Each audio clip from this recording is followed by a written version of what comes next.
Aponte, and I am an immigrant from Colombia. I work with this grant program, which is one of my favorite grant programs to work with.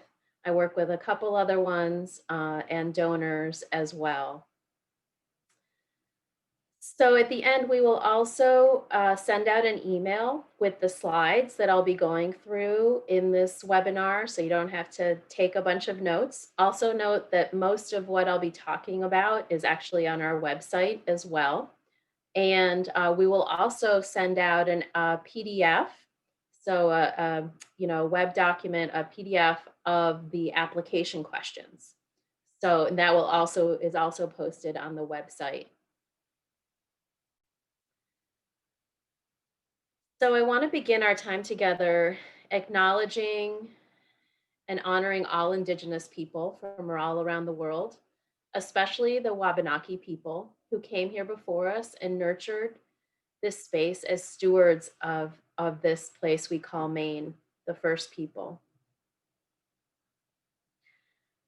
And also, I would like to have a quick moment of silence, maybe just a breath or two, for all our brothers and sisters that have been impacted by racism and white supremacy, because this fund directly opposes that. So let's just take a quick breath together.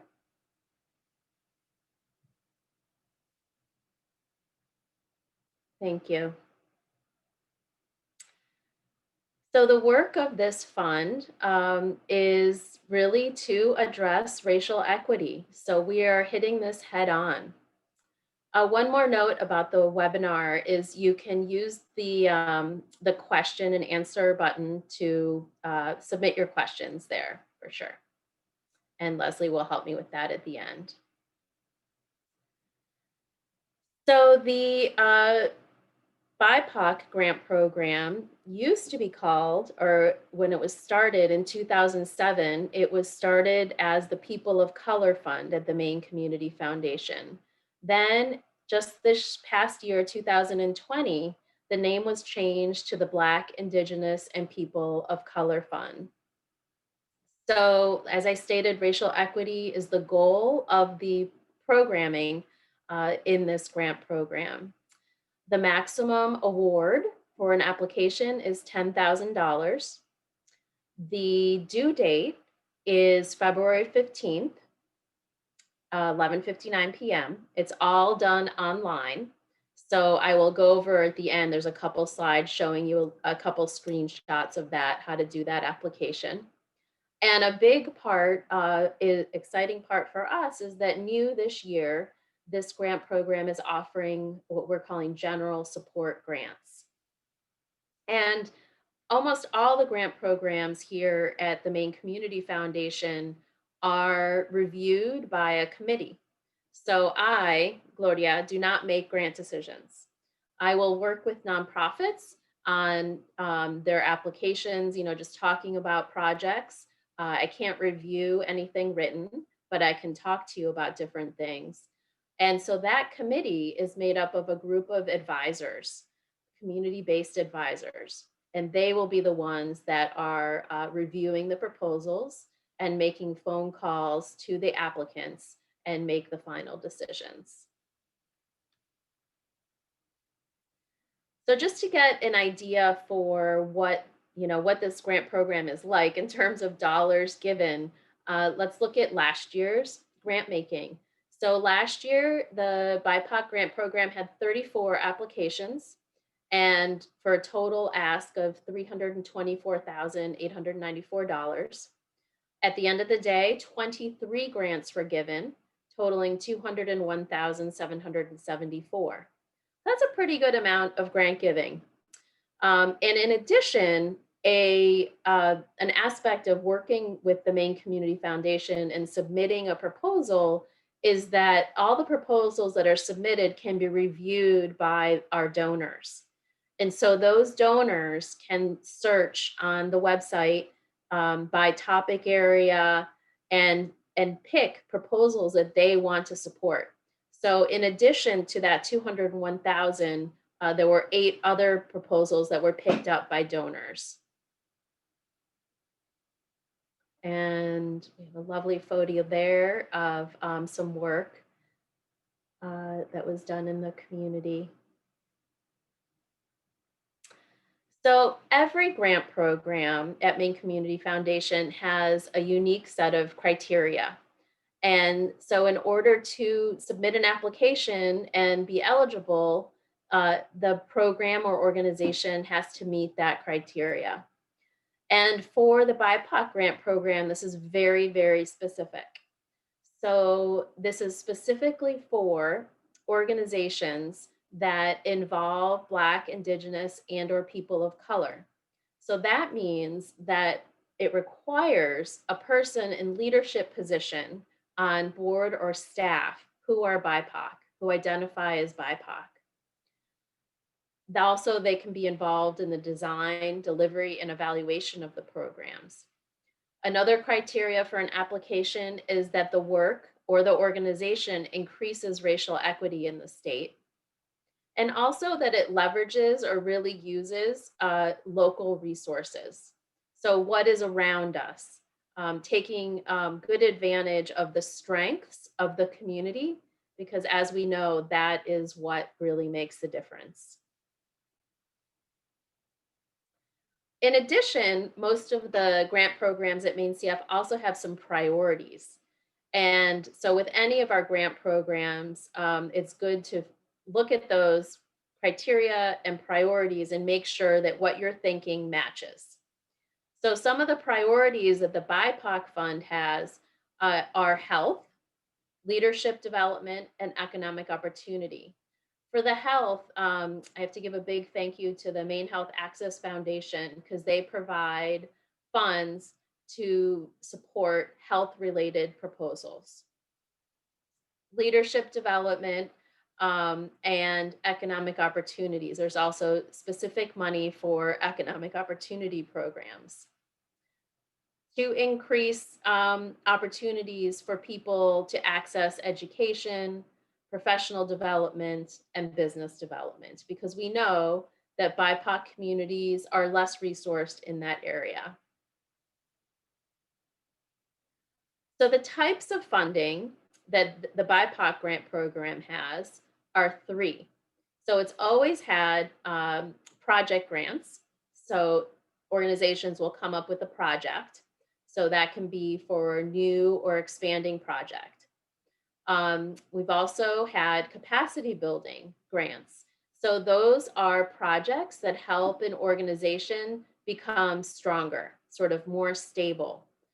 So work with boards, work with staff, things, to help with financial management or getting more, internet connection, that kind of thing. And for those two types of funding, capacity building and project, we ask that things be very specific and goal oriented. So how will this organization improve, for example, if it's a capacity building grant? So we ask for some specifics, not just we're going to give a board training, but what will the board be able to do after this training? And how will that actually better the organization at the end? So those are two categories that the BIPOC Fund has always had. New this year is general support grants. And we hear that there is a need for, organizations that do their work really well to support their ongoing work, right? So if an organization has a project that is so impactful for the community and it's been going on for over 2 years, that does not count as a new project anymore. So they couldn't apply for a project grant. But now you can apply for general support grants. And you can also just ask for the general support grant for general support. So sort of that general funds to help run your organization. So we're really excited to be able to offer that because it's really considered a best practice in grant making. It shows that we really trust the grantee to do their work. So we're very, very happy to be able to offer that this year. So, some way that the general support grants, if you're going to apply for that, are a little bit different than the project and capacity building, um, are that your total project budget, will be, I would guess, the $10,000 maximum award. But you don't have to quite fill out the detailed budget page as thoroughly because it's used for an overall pot of money of general support. It is helpful. I think it would be really helpful for the advisors reviewing the grant if you did give that one sentence budget description. So what you think you will use the general support funds for. Will it be for you know running your most impactful program, or will it be for upgrading some software, for example? That might be helpful for advisors.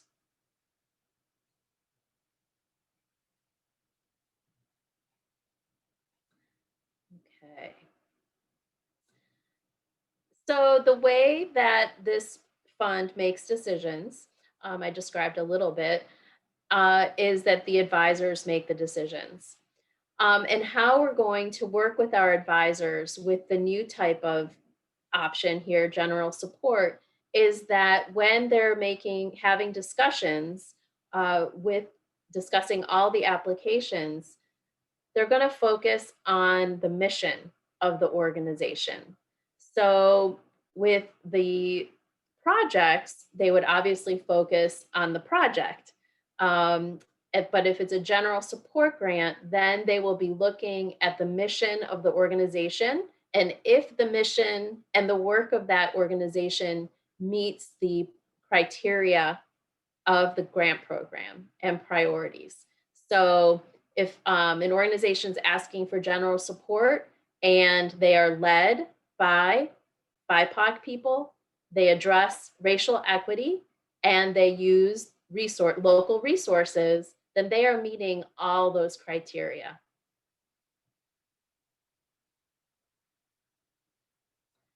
So every grant program at the Maine Community Foundation also has a list of things that we can't fund. These are not unique to the Maine Community Foundation usually. Things that we can't fund are on this list here. So like permanent items, like buildings and land, um, summer camp programs that are just more recreational. The foundation can't contribute to endowments or capital campaigns of an organization or an annual appeal of an organization. An important thing to remember is that the grant making, I'll go through a little timeline in a second, but we can't offer funds for something that's happened in the past. So it has to be something that's happening in the future. We can't support political campaigns or lobbying or religious activities. And here's that little timeline we have here. So February 15th is the application due date. And in the next slide, I'll go over what that looks like, the process of applying. This following week, our grant staff look at those applications and look at the tax ID information. If someone's applying with a fiscal sponsorship, which is a really wonderful aspect of the Maine Community Foundation, is that you don't need to be a 501c3 to apply. You can apply with a fiscal sponsor as long as you have some board members, at least 3, that are not related to you. So then you would find our fiscal sponsorship form on the website, and the 2 organizations sign that form. So all that sort of review of the applications is happening the 16th to the 28th. And then we send the proposals to the advisors, and the advisors begin reviewing the proposals, and will make phone calls to the applicants. And we know that the phone calls are so meaningful. And I love that we do that at the foundation, because often hearing about a program or an organization's mission and their work in the program, in that person's own words, makes a huge difference. Because we want to fund good ideas. We want to fund great organizations. We want to fund projects, organizations that make an impact, a lasting, deep impact in their community, not just, organizations that had a grant writer that wrote a beautiful grant. We want to really fund the impactful projects. And so sometimes if it's not the best application, the thing's missing or just doesn't quite make sense. Sometimes when you talk to that person on the phone, it all makes sense. And you're so impressed by their work. So we do phone calls, and that's why. Then in April, we'll have our grant decision meeting. Sometimes it's 2 days because sometimes we get lots of proposals.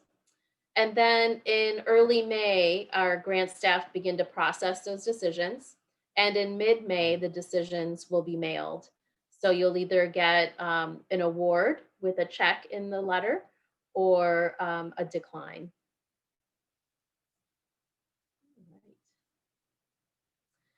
So this is some screenshots, thank you, Leslie, of our application page. So take a look at our website. And you can see that number 1 here is the top of the website. And there's a button, it's yellow, and it says apply. It's circled here. So you would click on that. Everything is done online. Everything is done online with the Maine Community Foundation and applications. So you'll set up an account. You would press this apply here button. And then you would go to this third screen will pop up, and you would either log in or register. Log in if you already have an account, and register if you're setting up a new one. So you would just put your email address in there and set up an account. If you forget your password, there's a little button to press that you can reset your password. That's something you can do on your own. So you would submit your application online. You can then also, if you're awarded a grant, that's how you would submit your grant report 10 months later. Okay. Something I've noticed with the advisors is, and this is a little grant tip, is, projects or organizations, proposals that have some good amount of detail in it. So if you're going to host a workshop or do a training, you say, not I'm doing a training, you say I'm doing a training on racial equity for this group of students. And you would say, and maybe, it doesn't have to be an exact date, like June 3rd. It will happen in June or July. This is how we're going to do the program. This is the number of people we want to reach. And these are the things that we want to teach them. So adding in those little details instead of just saying we're doing a training, help the advisor really visualize what the work that's being proposed is going to do. So it just helps the advisor a lot to get those details.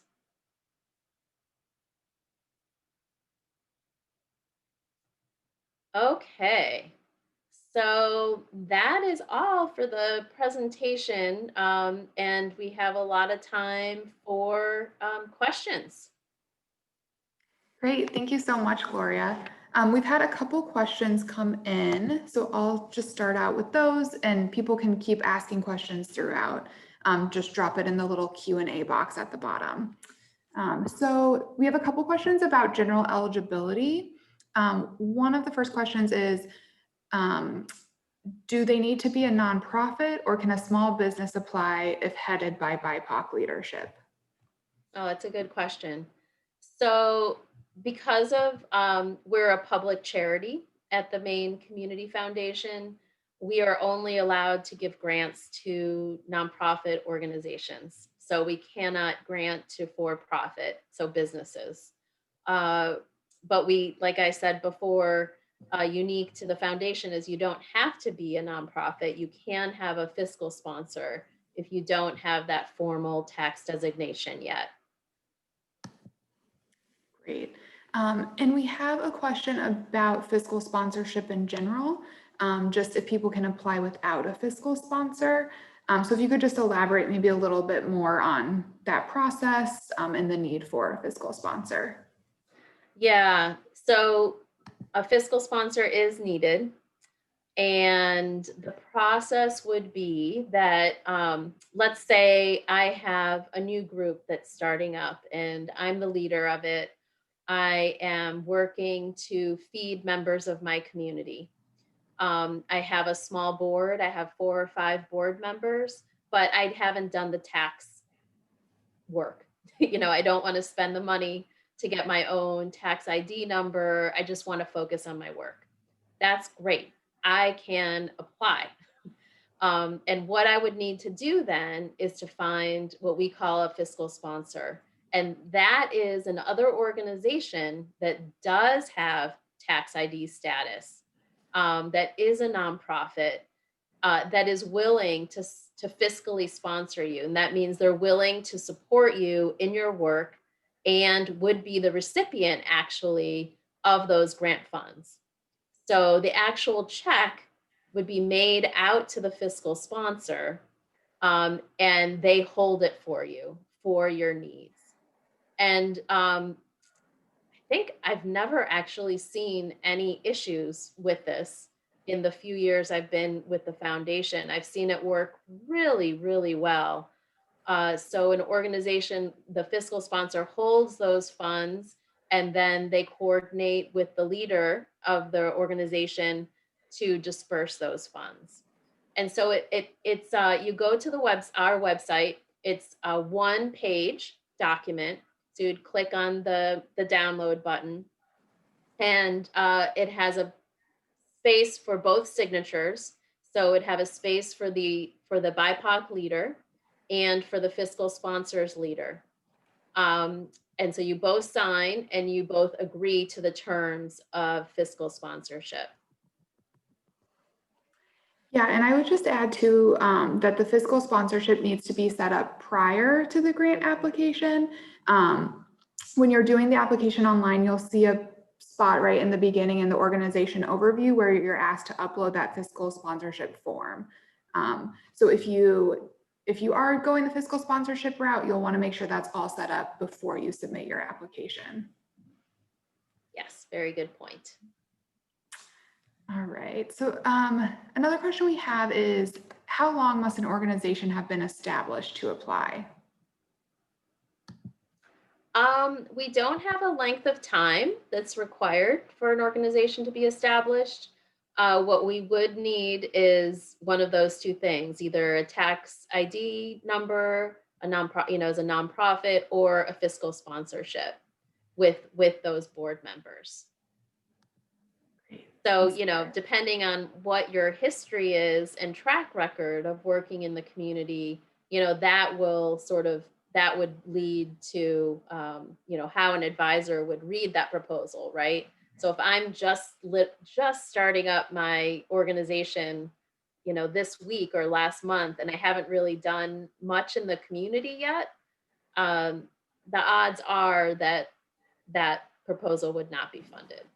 But if I was an organization that started 4 months ago and I am doing, delivering hundreds of thousands of pounds of food in the community, even though I just started 4 months ago, that doesn't really matter. What matters is the impact that's being done in the community towards racial equity. Thanks, Gloria. The next question is, if an organization does not currently have BIPOC individuals in leadership positions, but the goal of the project is leadership development and equity for BIPOC employees, would this qualify? So I get this question a lot. And, what I say is, this might not be the grant program for you.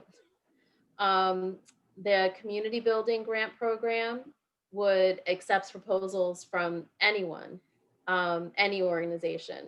This grant program, the BIPOC grant program, has been built for leadership, people who have leadership that are BIPOC in organizations. So, the foundation incredibly welcomes and racial equity proposals.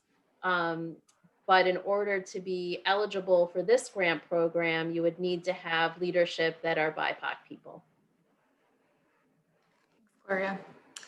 The next question is there a ceiling on the amount of general support grant that can be used for administration and overhead as opposed to direct programming? Oh, that's a really good question too. And these questions will really help us with, we'll put some of those answers or address some of those issues, I think, on the website. So this is great. And know that this is our first year offering the general support. So we're going to be learning and figuring this out as we go ahead. So I think the answer is no. The goal of general support is to make it as flexible as possible. Like, that's the number one reason to offer general support, is that it's up to the organization to decide what they're going to use the general support for. So I don't think we would have, any guidelines on that. You may want to share that in the budget description.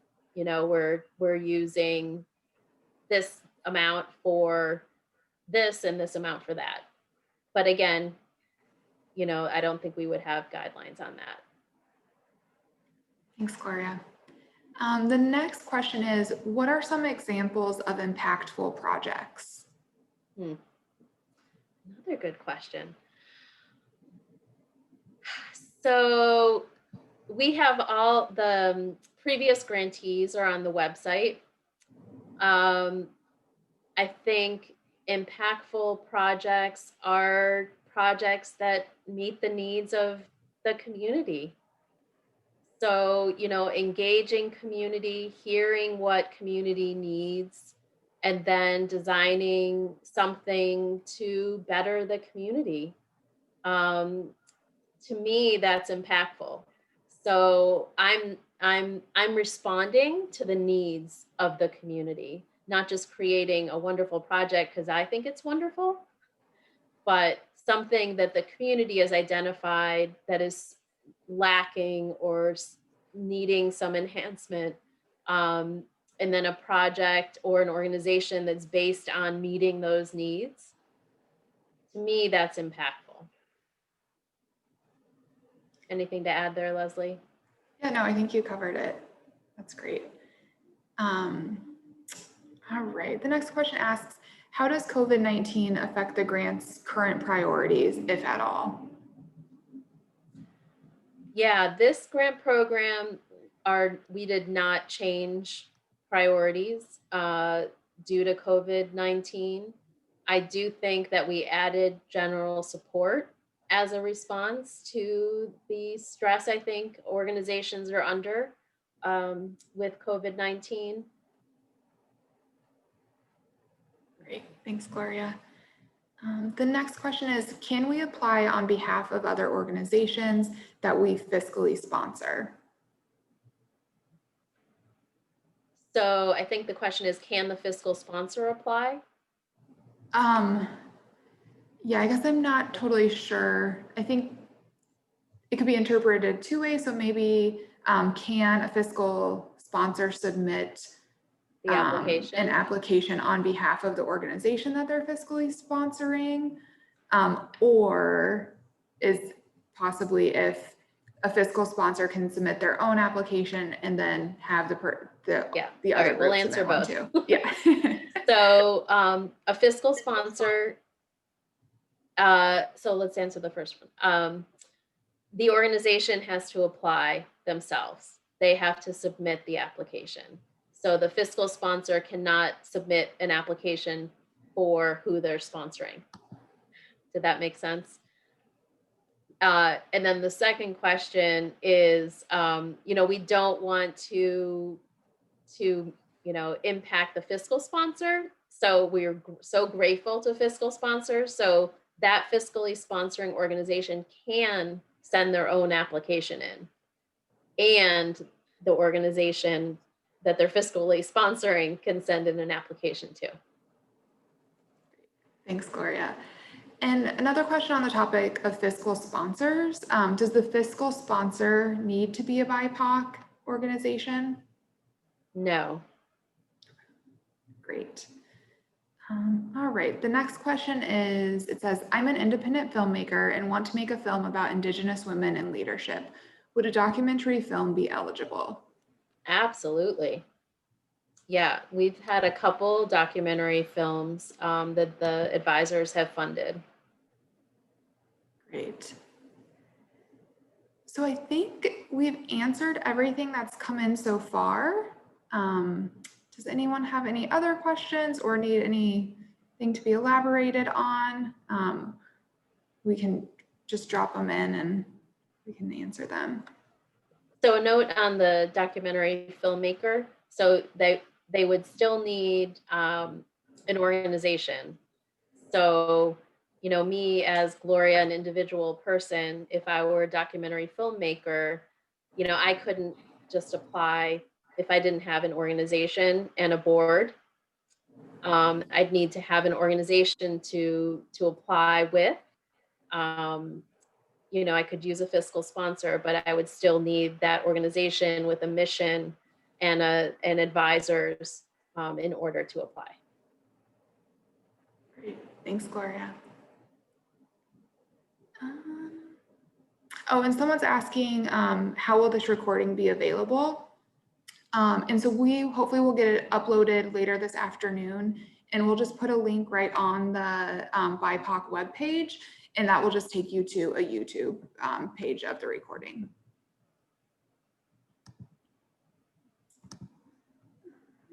Let's see.